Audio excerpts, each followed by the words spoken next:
करावं.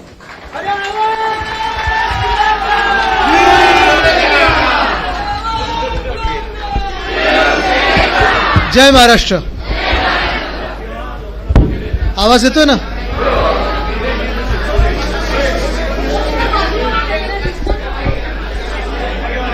बसून घ्या सगळे. खरं मला घाईपेक्षा जास्ती मला माहिती आपण अनेक तास इथे थांबलेला आहात.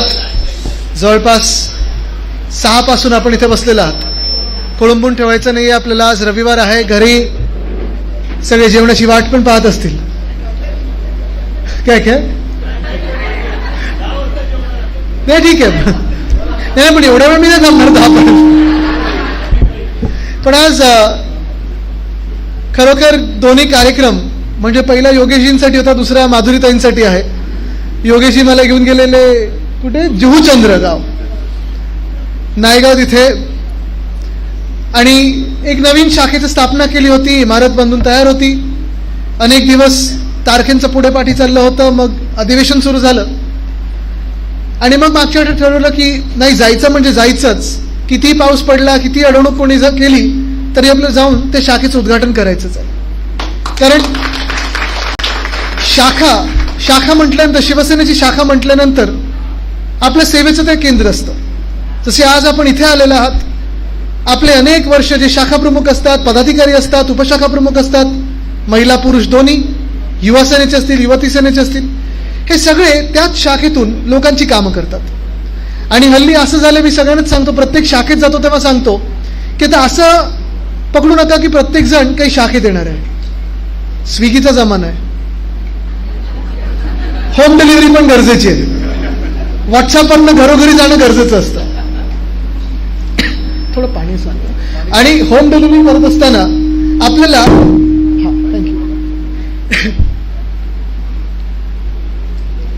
होम डिलिव्हरी करत असताना आपल्याला ही जाणीव करायची असते की आपण जे काम करतोय ते लोकांपर्यंत पोचते की नाही. अनेक काम आपण करत असतो. जसं आज आपण छत्री वाटप घेतलेलं आहे. प्रत्येक वर्षी गुणगौरव सोहळा हा करतच असतो आपण. आणि जे कधी आपल्याला मार्क मिळाले नसतात, म्हणजे 90%, 95%, त्या मुलांचा आपण हा सत्कार करत असतो. पण हे करत असताना आज खरंच मनापासून मला ज्या गोष्टीचा अभिमान वाटतो, म्हणजे अनेक माझ्यासोबत मंचावर बसलेत, कितीतरी नावं घ्यायला लागतील की ज्यांना मोठी मोठी आमिषं होती, सगळं काही होतं, पण उद्धव साहेबांना सोडून गेले नाहीत. शिवसेना उद्धव बाळासाहेब ठाकरे पक्षाला सोडून गेले नाहीत, जसे आपण सगळे आहात. आणि पाहताना हे पण बघायला मिळतं की ज्या लोकांना सगळं काही आम्ही दिलं, अगदी मंत्रिपद असो, सगळं काही असो, ते पळाले, निर्लज्ज झाले, पक्ष बदलू झाले, गद्दार झाले. कोणी मर्सिडीज खोका, कोणी आपण आता गेले 2-3 दिवस बघतोय चड्डी बनियन गँग हल्ली नवीन महाराष्ट्रात फिरत आहे. म्हणजे मी तर पहिलंच बोललो त्या दिवशी, मला प्रेसवाल्याने विचारलं की कोणीतरी बुक्का मारला त्या ह्याला, त्याच्यावर कारवाई झाली पाहिजे की नाही झाली पाहिजे. काल मला प्रेसवाल्याने विचारलं की आदित्यजी तुम्हाला काय वाटतं, एक तो सिगरेट फुकट तो आमदार बसलाय, बाजूला पैशाची बॅग आहे, काय कारवाई झाली की नाही झाली पाहिजे. मी बोललो बाकीची कारवाई सोडा, तसे चड्डी बनियनमध्ये दिसत आहेत, अश्लीलतेची कारवाई पहिली त्यांच्यावर झाली पाहिजे. अश्लील दृश्य आपल्या समोर, ते दुसरे टॉवेल घालून ओम भट स्वाहा, ओम काय म्हणजे टाचणी किंग. पण हे सगळं होत असताना हे जे जोडपं आहे, माधुरीताई आणि इथे योगेशजी आहेत, मला माहिती आहे त्यांना नुसतं आमिषं दाखवली गेली नाहीत, आमिषं तर दाखवली गेलीच.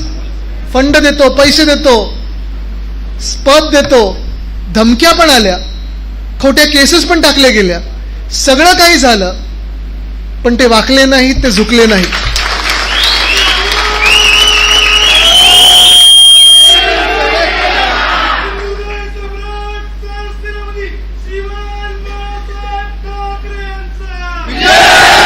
आणि अशा लोकांसाठी आमच्या मनात एक खास जागा आहे. आपल्याला आठवत असेल, मध्यंतरीच्या काळात उद्धवसाहेब इथे एका प्रवचनाला देखील आलेले एक गुरु येऊन गेले तिथे. आणि त्यानंतर मला वाटतं आपल्या ऑफिसला पण आले, आपल्या सगळ्यांची भेट घेतली.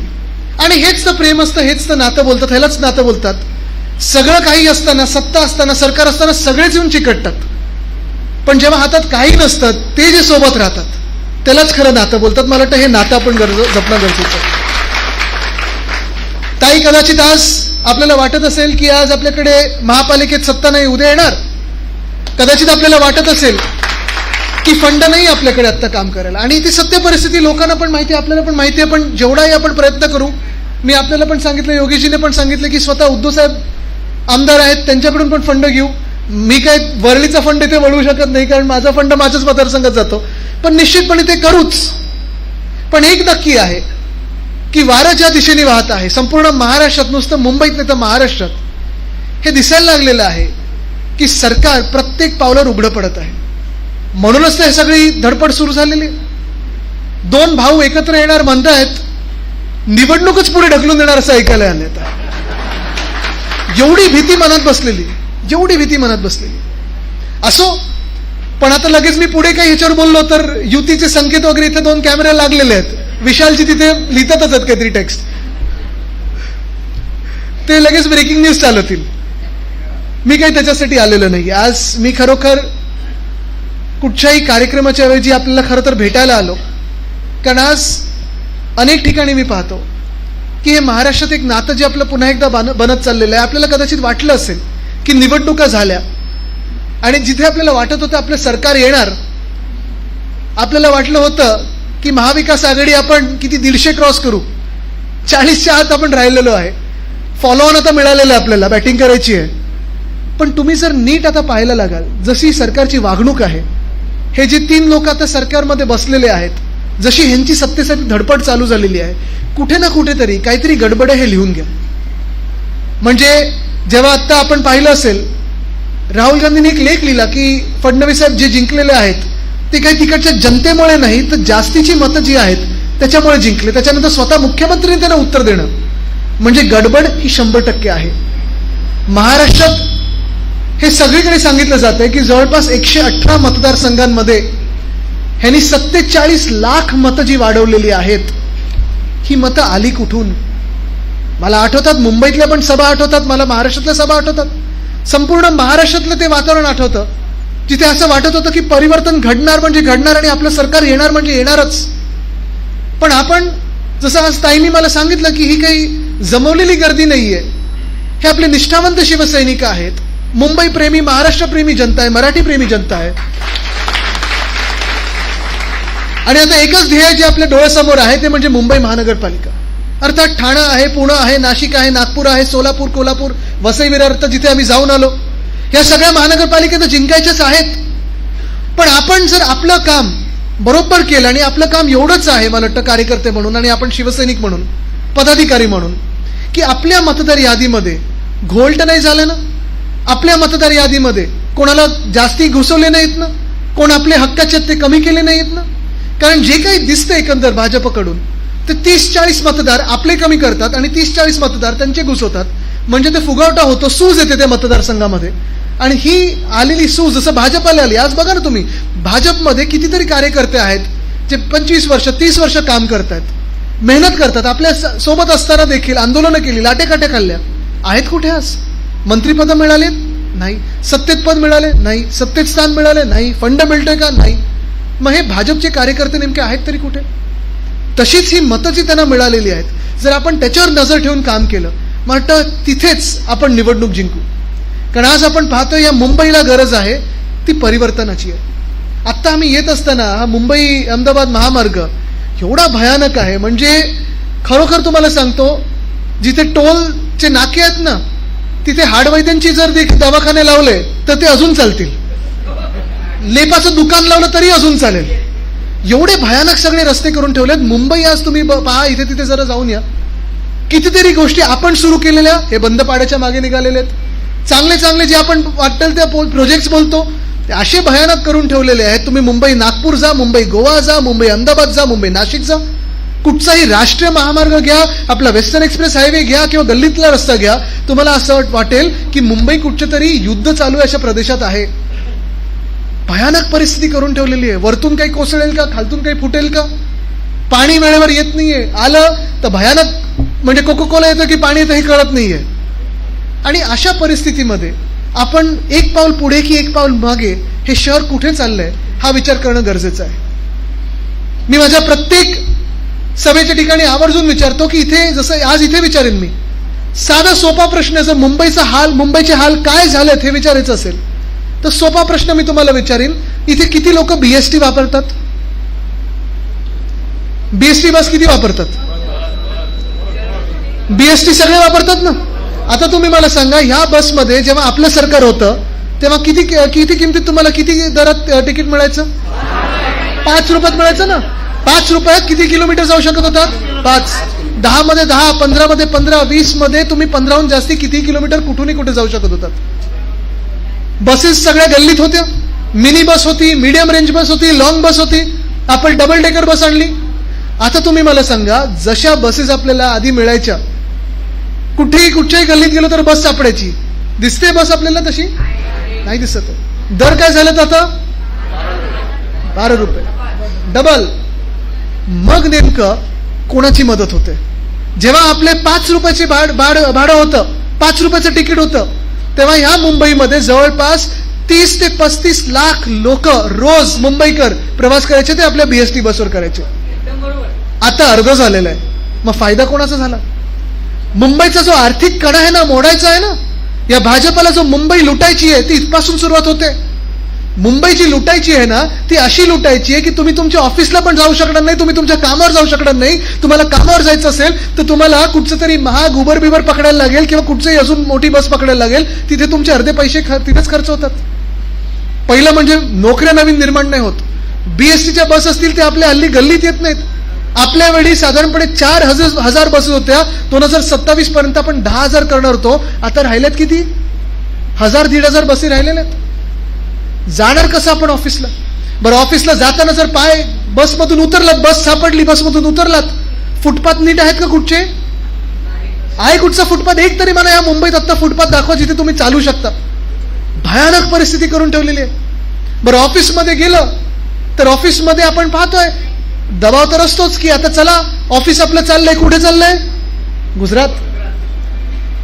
जी मुंबई होती आपली, जी मुंबई आपल्याला पुन्हा एकदा घडवायची आहे, त्या मुंबईमध्ये अदानी म्हणजे भाजपचे मालक हे जवळपास 1600 एकर जमीन हे फुकटात घेत आहेत. तुम्ही किती लोक इथे मुंबईकर आहात? सगळे मुंबईकर आहेत ना? किती वर्ष मुंबईत राहतात? जन्मापासून. आता तुम्ही मला सांगा, बीएसटी बस आपली राहिली नाही आधीसारखी, फुटपाथ आपले राहिले नाहीत, रस्ते आपले खड्डे सगळीकडे आहेत. आता मुंबईकर जर तुम्ही असाल, जन्मापासून असाल, तर तुम्ही मला सांगा, तुम्ही उद्या मुंबई महानगरपालिकेत गेलात, SRA मध्ये गेलात, म्हाडामध्ये गेलात, MMRDA मध्ये गेलात किंवा मंत्रालयात गेलात आणि सांगितलं की मी मूळ मुंबईकर आहे, मी मुंबईत जन्मापासून राहत आहे, मला 1 एकर नको, 100 एकर पण नको, मला 1 स्क्वेअर फूट जागा या मुंबईत फुकटात पाहिजे, देतील तुम्हाला? चहा पाजतील का तुम्हाला? अशा खुर्च्या मिळत तसं बसवतील का? खालतून बोलवतील सिक्युरिटी, चला यांना उचलून घेऊन जा. कोणीतरी बोला अरे हा वेडा माणूस याला घेऊन जा. पण तुम्ही मला सांगा, जर तुम्हाला मुंबईकर म्हणून, मग तुमची जात कुठची असो, धर्म कुठचाही असो, पंथ कुठची असो, भाषा कुठची असो, तुम्हाला मूळ मुंबईकर म्हणून ह्या मुंबईमध्ये 1 स्क्वेअर फूट जागा फुकटात नसेल मिळत, BMCच्या कर्मचाऱ्यांना घरं नसतील मिळत, रिटायर्ड पोलीस रिटायर्ड कर्मचाऱ्यांना मुंबईत घरं नसतील मिळत, सरकारी कर्मचाऱ्यांना घरातून काढत असतील, मग मुंबई नेमकी कोणाची? जर आपल्या स्क्वेअर फुटामध्ये काही फुकटात मिळत नाही तर अदानीच्या घशात कशाला 1600 एकर मुंबई तुम्ही जाऊ देणार आहात? हा विचार करणं तुम्ही गरजेचं आहे. कारण ही मुंबई आपण पाहतोय, मुलुंड असेल, ईशान्य मुंबई तर पूर्णच घेतली त्यांनी. बरं, धारावीचा विकास हा झालाच पाहिजे, चांगली घरं मिळालीच पाहिजेत, पण ज्या धारावीकरांसाठी तुम्ही सांगता आम्ही त्यांना घरं देणार आहोत, त्यांना तुम्ही मुंबईच्या ज्या कचऱ्याच्या ढिगाऱ्यावर देवनारमध्ये नेऊन सोडणार आहात. बरं, तो कचऱ्याचा ढिगारा साफ करायला कोण कंपनी? अदानीचीच कंपनी. कोण पैसे देणार? मुंबई महानगरपालिका देणार. म्हणजे अदानीच्या जागेत अदानी स्वच्छता करणार आणि त्या अदानीच्या कंपनीला पैसे कोण देणार? तर तुमची आमची मुंबई महानगरपालिका देणार. आणि ह्याच मुंबई महानगरपालिकेकडे आता पैसे नाही आहेत म्हणून नवीन कर लावत आहेत, कचरा कर म्हणजे अदानी कर. किती कर भरत बसायचा? तुम्हाला आठवत असेल कदाचित आपलं एकमेव सरकार असेल उद्धव साहेबांचं, ज्यांनी मुंबईकरांसाठी 500 स्क्वेअर फूटहून जास्ती, 500 स्क्वेअर फुटापर्यंतची घरं आहेत त्यांचा प्रॉपर्टी टॅक्स माफ करून टाकलेला. BSTची दरवाढ आपण रद्द करून टाकली होती. सगळं काही आपण या मुंबईसाठी करत होतो, महाराष्ट्रासाठी करत होतो. पण कुठे ना कुठेतरी भाजपच्या पोटात दुखलं की मुंबईचा विकास होतोय, महाराष्ट्राचा विकास होतोय. ठीक आहे, झालं ते झालं, आता आपल्याला पुढे निघायचंय. पण आज आपण पाहतोय पुन्हा एकदा एक मुंबईमध्ये वेगळं चित्र निर्माण करण्याचा प्रयत्न करत आहेत, जे त्या दिवशी देखील आपण पाहिलं की आपल्या महाराष्ट्र विरोधी जे काही सरकारने एक धोरण आणलं होतं तिसरी भाषेच्या सक्तीचं. 5वी पासून हिंदी आहे, कोणालाच विरोध नाहीये. आम्ही पण 5वी पासून सगळं शिकलेलो आहे. 3 भाषा आपल्याला मुंबईत जवळपास 6-7 भाषा येतात की नाही.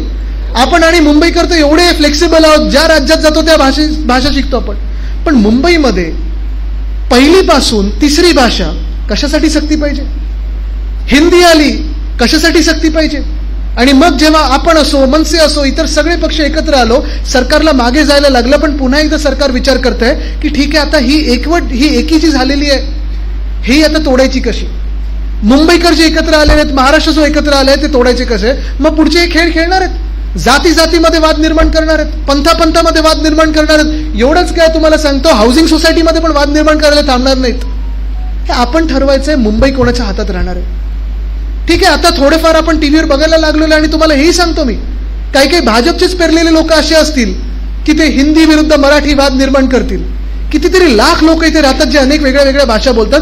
कोणी इथे मस्ती मजुरी दाखवत नाही, पण कोणीतरी एक दाखवणार, मग तेच टीव्ही चॅनल पूर्ण 2 आठवडे चालवणार, मग असं वातावरण निर्माण करणार की अरे बघा इथे तर युद्ध चालू आहे. पण हे सगळं चालू असताना तुम्हाला अजून एक सांगतो, तुमचे हात घाण करून घेऊच नका. आपल्याला त्या वादात पडायचं नाही. पण महत्वाची गोष्ट हीच आहे की हे सगळे वाद टीव्हीवर चालवत असताना आणि आपल्याला ह्या सगळ्या वादात बिझी ठेवून तुम्हाला माहितीये काय लपवत आहेत ते? जे काल शिरसाट दिसले नाहीत ना, बॅग घेऊन बसले होते, हे लपवत आहेत. हे वाद पुढे आणून पलावाचा रस्ता बघितला का परवा कसा होता, हे लपवत आहेत, जिथे पैसे खाल्ले त्यांनी. हे वाद पुढे आणून विक्रोळीमध्ये 2 लेन दोन्ही बाजूनी गाड्या जाणार पण रस्ते लेन 3, हे लपवत आहेत ते. हे सगळे वाद पुढे आणून आपल्याला आपल्यामध्ये भांडण निर्माण करून आपली एकी तोडून सगळीकडे हे जे पैसे लुटत चालले. तर महाराष्ट्रात तुम्ही पहा, लाडक्या बहिणी, इथे कितीतरी महिला समोर, जवळपास 50%हून जास्त इथे महिला आहेत. किती लाडक्या बहिणींना तुम्ही ओळखता? जरा एक आता सर्वे घ्या आपल्या मतदारसंघामध्ये. निवडणुकांच्या आधी किती लोकांनी, किती लाडक्या बहिणींनी तो फॉर्म भरला होता? निवडणुकींच्या आधी किती पटापट पैसे त्या खात्यांमध्ये आले? आणि निवडणूक झाल्यानंतर हे फोन उचलतात का त्यांचे लाडके भाऊ? विचारा. काय काय राख्या बांधून असे फिरत होते सगळीकडे, जसं काय आता झालं जग जिंकलं. पण ह्याच लाडक्या बहिणींना फसवणारे हे निर्लज्ज लोक आहेत. ती योजना ह्यांना बंद करायची म्हणून इतर वाद पुढे आणत आहेत. या महाराष्ट्रामध्ये 750हून जास्ती शेतकऱ्यांनी 3 महिन्यात आत्महत्या केली आहे. हे लपवायचं आहे म्हणून हे सगळं बाकीचं चालू केलं आहे.